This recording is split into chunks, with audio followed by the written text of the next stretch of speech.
June 23, 1944, near Bretteville-Lorgueilleuse, Normandy. Freezing rain lashes sideways across the hedgerows, drumming against steel helmets like handfuls of gravel. Mud churns under every bootstep, thick enough to rip a man's gaiter clean off. It is the kind of weather where rifle bolts stick, radios sputter, and visibility dies to a blur of gray. But on a collapsed stone farmhouse overlooking the Con Road, Corporal Thomas "Tommy" Hall, sniper of the Regina Rifle Regiment, lies prone in the broken rafters, motionless, except for the slow rise of his breath. Rainwater pours off the brim of his Brody Mk2 helmet, streaking the cheek pressed against his No. 4 Mk1T sniper rifle. Every few minutes, he drags a small waxed cloth across his scope, clearing beads of water before they can freeze.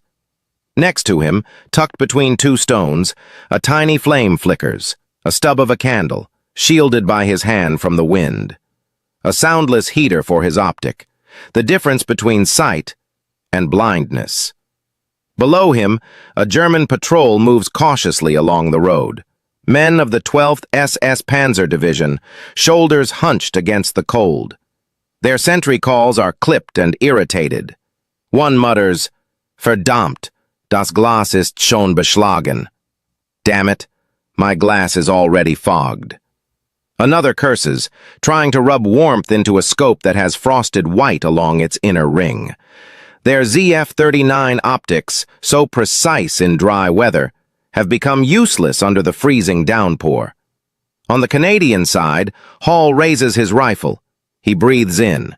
The rain hisses, the candle glows faintly, and his scope, unlike the Germans, stays clear.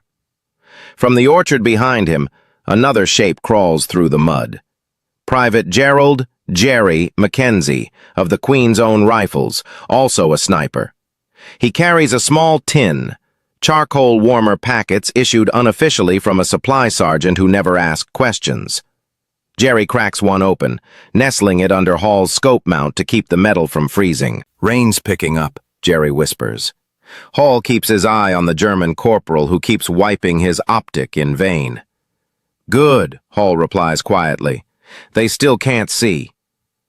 The wind howls through the hedgerow, carrying icy needles of rain, but the two Canadian snipers are calm, trained, patient, prepared for nights exactly like this. A runner crawls up behind them, splashing mud onto their greatcoats. "Medenville outpost reports the Germans think our scopes are weatherproof," the runner whispers. "They're asking command how the hell we keep firing." Hall gives a small, humorless smile. They'll never guess the truth, he thinks, that the secret was not some Canadian miracle rifle, but a handful of simple tricks, candles, wax cloths, charcoal warmers, and a doctrine that trained Commonwealth snipers to be self-reliant artisans of their weapons. Another German steps into view, taller, likely the squad leader. He signals his men to spread out. Their gloved hands wrestle with fogged scopes, some switching to iron sights out of frustration.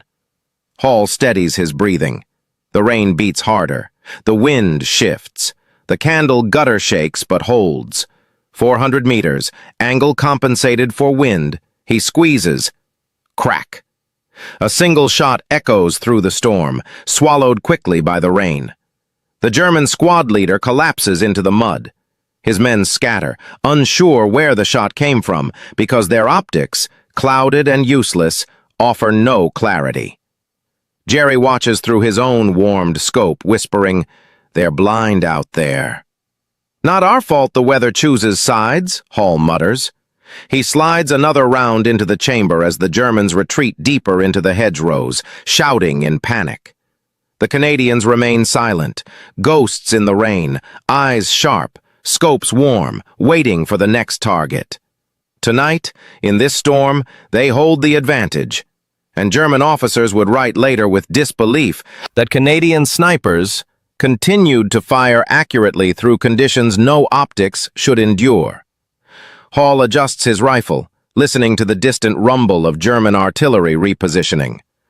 Another silhouette moves. Another chance. He exhales slowly.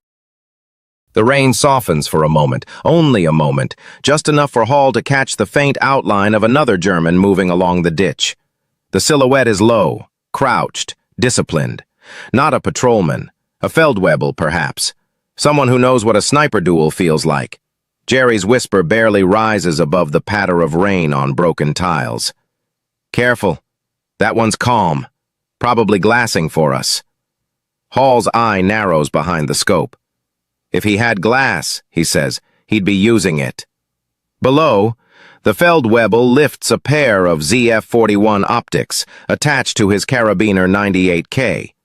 He tries to wipe the raindrops away with his thumb, but when he raises the rifle again, the lens fogs instantly, a dull white circle swallowing whatever clarity the rain briefly granted.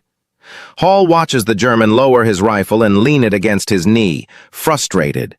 The Feldwebel tries blowing warm air onto his scope, cupping his hands around it, but the moisture instantly condenses again.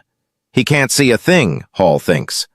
Behind him, Jerry carefully shifts his charcoal warmer closer to his scope mount, the heat barely enough to keep frost from forming. Their scopes weren't meant for weather like this, Jerry murmurs. Too sealed, too cold, fog from the inside. Hall nods. Ours aren't perfect either. He taps his waxed lens cloth. But we treat them like they're living things. That was the difference. Training.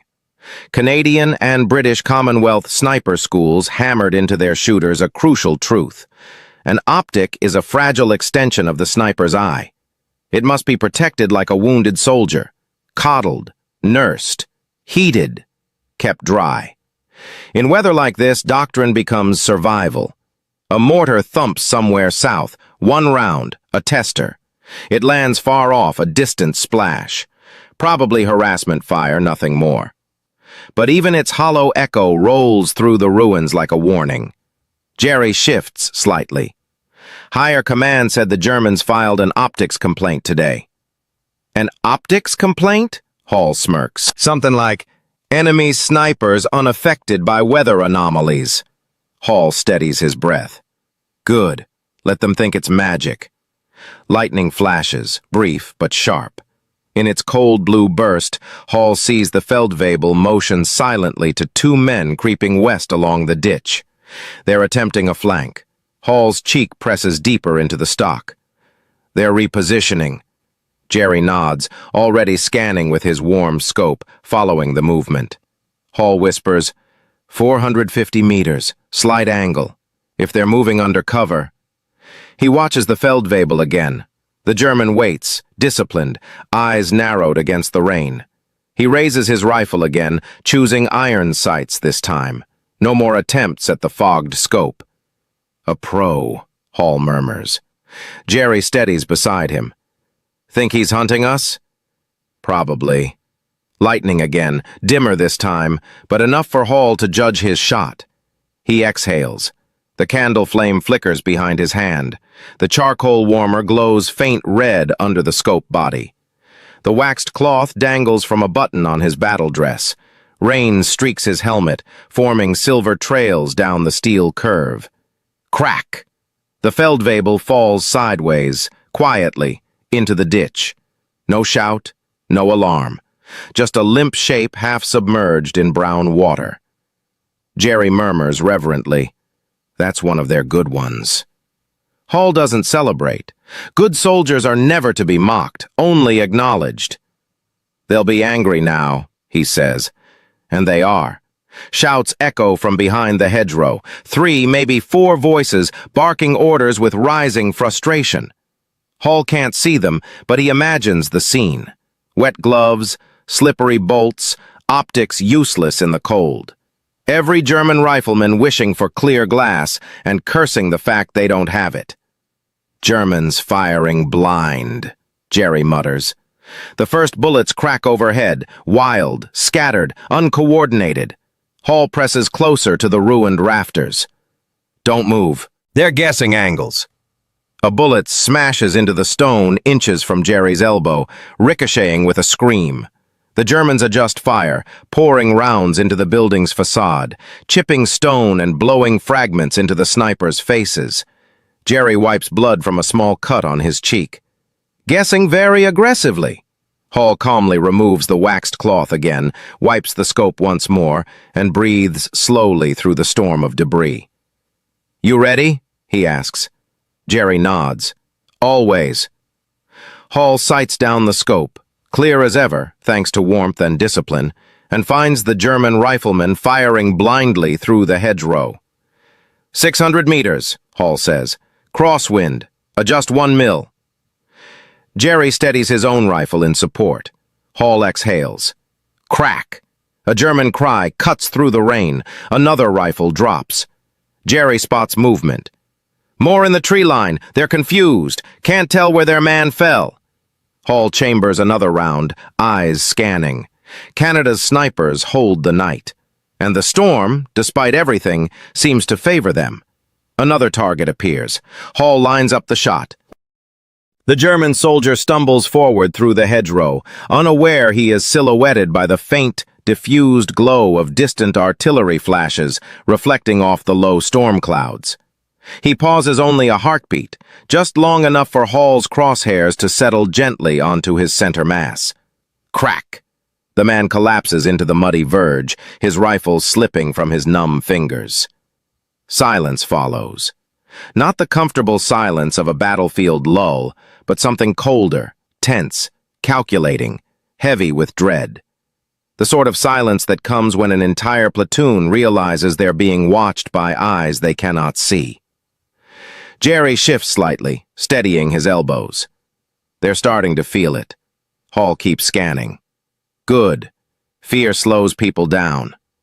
South of the hedgerow, a German whistle sounds. One long blast, sharp even through the rain. Moments later, multiple voices converge behind the hedgerow. Not panicked, but organized. Officers. Hall mutters, "They're sending leadership to figure this out." Jerry adjusts the candle's shield with a gloved hand. Let them come. Maybe they'll bring a dry optic with them. Through the shifting curtain of rain, the dark shapes of 2 German officers appear, likely a lieutenant and a Hauptfeldwebel, judging by their clipped, authoritative gestures. One carries a field map case under his greatcoat. The other waves a drenched ZF-39 scope in frustration. The lieutenant tries looking through the scope again. Hall can tell instantly it's useless. The inner lenses are fogged white, the reticle invisible. The lieutenant thrusts it at his NCO, furious. Hall, watching through his own perfectly clear optic, can practically read the man's lips. Es ist unbrauchbar. Komplett unbrauchbar. It's useless. Completely useless. Jerry bites back a grin. He's mad at the weather. Or maybe at fate. The Hauptfeldwebel then gestures toward Hall's ruined farmhouse, specifically to the upper level where the snipers lie. His expression is skeptical, almost offended. The kind of look that says, impossible. No one could keep optics functioning in this weather. Hall whispers, he thinks we're bluffing, that we're firing blind luck. Jerry shifts his rifle. Let's prove we're not. Hall steadies the number 4, T, adjusting for the heavier wind as the storm shifts direction. The Germans crouch, scanning the farmhouse and alternate positions, trying desperately to guess the angle. One German officer raises a flare pistol, likely intending to illuminate the Canadian hide. Hall murmurs, "Not tonight." He aims.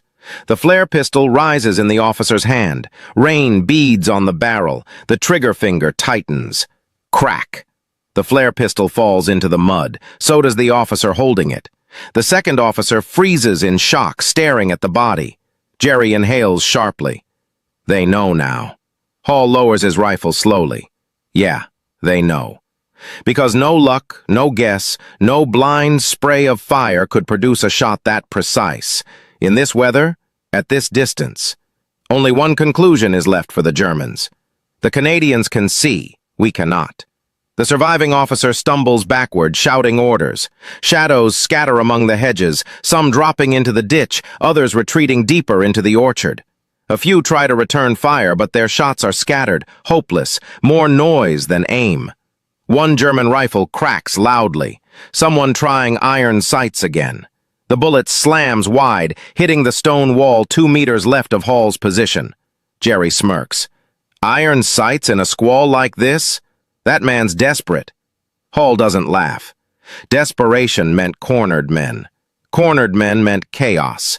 He keeps his scope steady, scanning the orchard where some of the Germans regroup. Through the haze, he spots another officer arriving. A captain this time, wearing a soaked M43 field cap plastered to his skull. The captain carries binoculars under his coat, wrapped in cloth to keep them dry. He unwraps them and raises them, but even before the lenses reach his eyes, the rain fogs them over. He wipes them, tries again. Same result. He curses violently, slamming the binoculars against a tree trunk. Jerry whispers, "He's figured it out." "No," Hall says softly, watching the man's movements. "He's just beginning to." The captain calls out to his men, short, clipped orders. Within minutes, the Germans begin pulling back entirely, leaving the dead where they fell. No stretcher bearers, no attempt to retrieve optics or rifles, just a slow, bitter retreat into the deeper hedgerows. Hall lowers his rifle. Jerry exhales. "You think they'll try again?" Hall thinks for a moment. Finally, "No, not at night. Not in this rain. Not without their glass." Down in the darkness, somewhere among the drenched trees, a final German voice shouts a single phrase, frustrated, angry, almost disbelieving. "Die Kanadier schießen weiter!" The Canadians keep shooting! The storm answers with thunder. Hall wipes his lens again, keeping it clear, even though no target remains. "You hear that?" Jerry murmurs. "Yeah," Hall replies quietly. "They can't understand how." Jerry nods. Maybe that's the point. Hall stares into the rain-thick dark, a place where German scopes are blind, but the Canadians still see. And far behind enemy lines, word will spread. Canadian snipers firing accurately through a storm no optics should survive. The thunder rolls for a long time, muttering like distant artillery. Hall stays prone, watching the tree line even after the last German retreats. Rain continues to sheet across the shattered farmhouse, turning every stone and beam into a glistening dark mirror. Jerry shifts beside him, flexing stiff fingers. "We should reposition, before they try an indirect guess." Hall nods.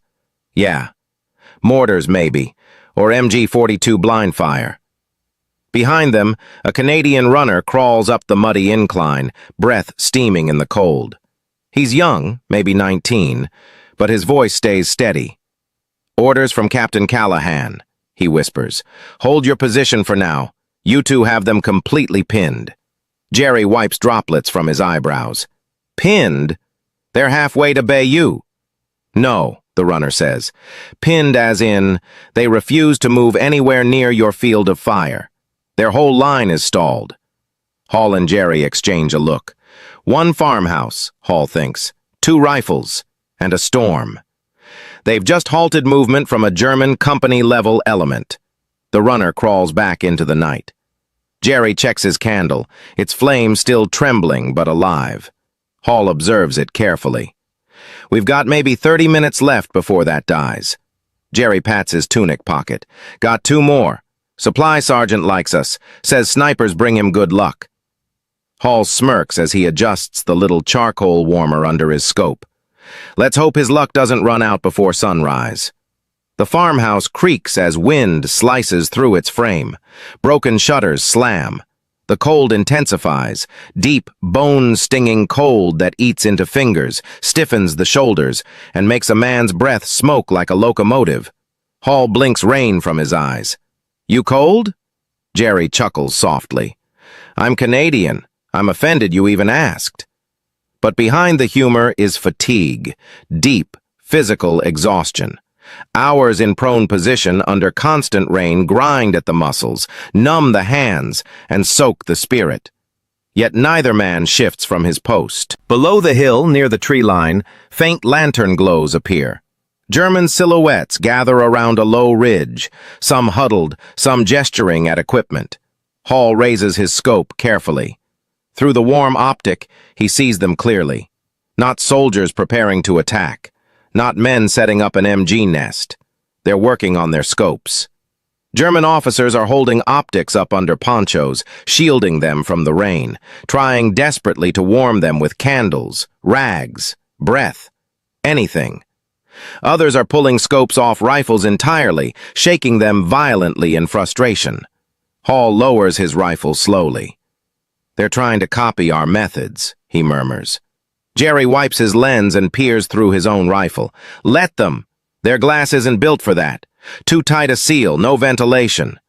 "And the internal fogging," Hall adds. "Once it's in there, it's done."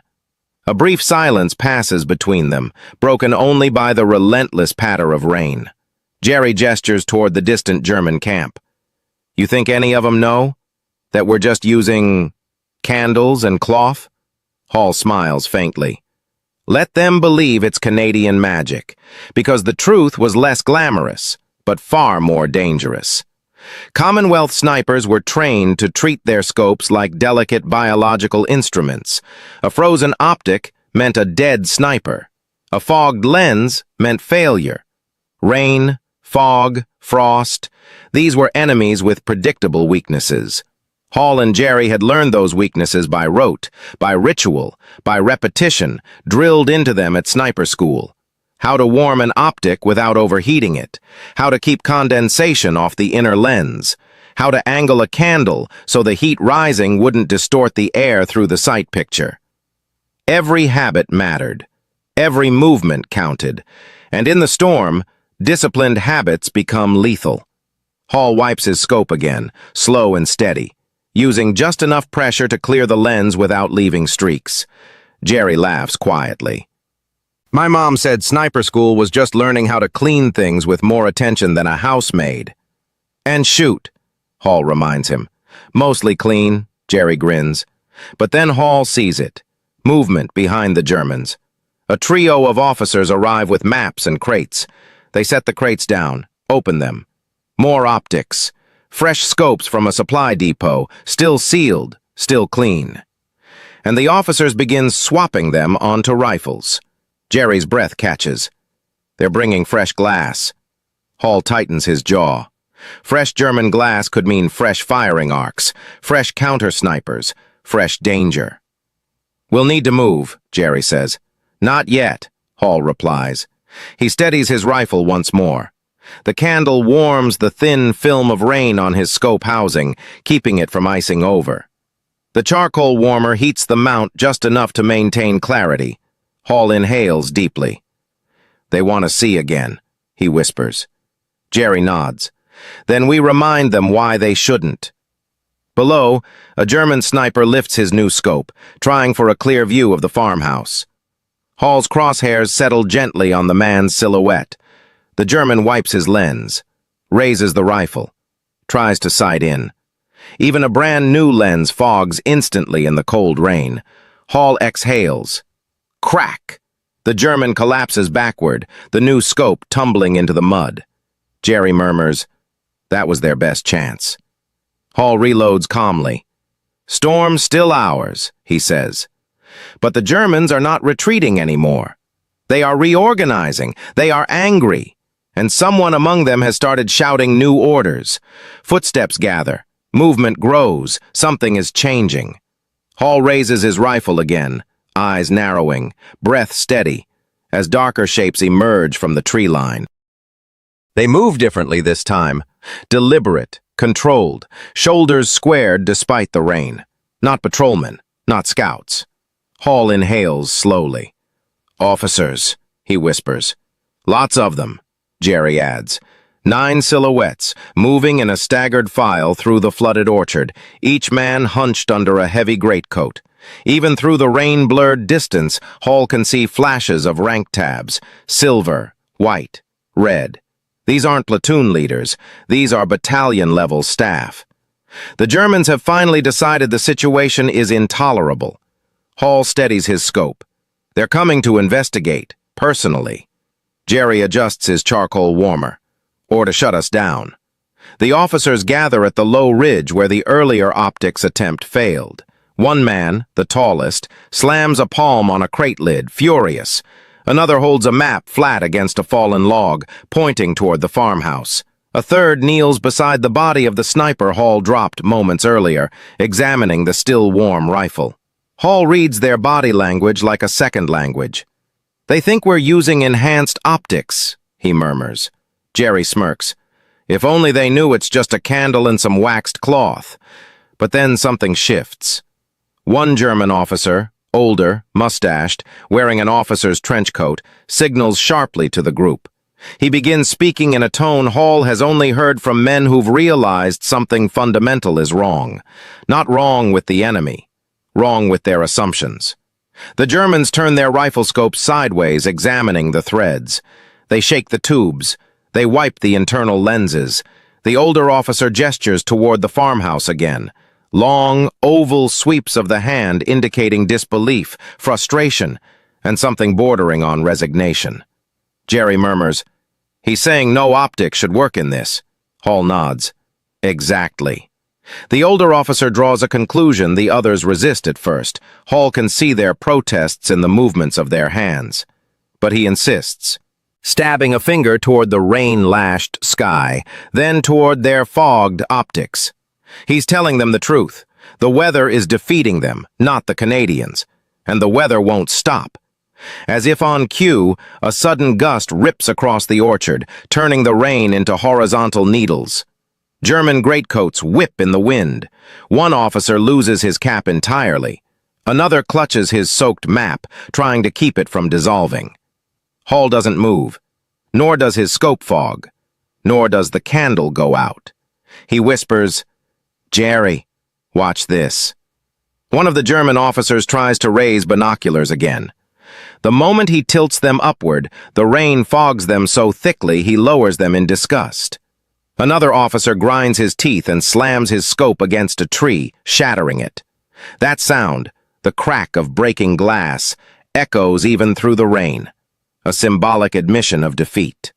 Jerry breathes. They're done. But Hall shakes his head. No, they're about to do one more stupid thing. And he's right. The Germans spread out, forming a rough semicircle. They aim their rifles, not blindly this time, but in disciplined volleys, covering every angle of the farmhouse. They are preparing a coordinated blind fire suppression attack. Enough rounds fired together might pin or kill the snipers by brute force. "Get ready," Hall whispers. Jerry tightens his sling. "How bad?" "Bad enough." Then a German officer raises his hand. Rain streaks off his glove. His greatcoat flaps like a torn sail. His voice cuts sharply through the orchard. "Feuerbereit!" "Prepare to fire!" Hall steadies himself. His candle flickers. His scope stays clear. The officer's arm drops. Dozens of rifles ignite with muzzle flashes, sharp, violent streaks of orange ripping through the dark. Bullets slam into the farmhouse walls, flooding the position with dust, mud, and splintered stone. Jerry instinctively ducks. Jesus! Hall remains still, calm. He knows the Germans can't see a thing. He knows they're firing at shadows. He knows they're wasting ammunition. He waits until their second volley, their third. Then, between cracks of gunfire, Hall spots him. The older officer, standing exposed for a split second as he moves between cover positions. Hall breathes out, long, slow. He centers the crosshairs. Rainwater cascades off his helmet. The candle fights the wind. The warmer hums faintly under the mount. The Germans fire blindly. Hall fires once. Crack. The older officer folds silently into the mud. The gunfire falters. A ripple of confusion passes through the German line. Some stop shooting entirely. Others look around, bewildered.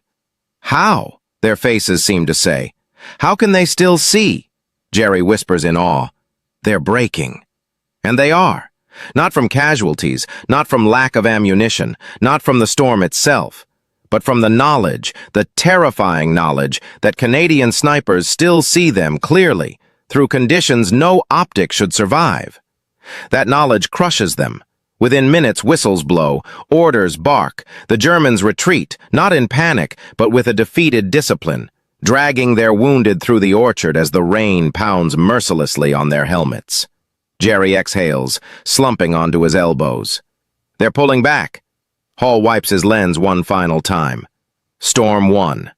Jerry smiles tiredly. No, we just understood it better. Below them, the Germans vanish into the dark hedgerows. Above them, the clouds rumble their approval. Around them, the farmhouse stands battered but unbeaten. 2 Canadian snipers, 1 storm, and a night Germany would write about with disbelief. Later reports from captured officers would describe it simply, the Canadians kept shooting as if the rain did not exist. Hall blows out the candle. The tiny flame dies, its duty complete. Let's go home, he whispers. The storm finally begins to ease.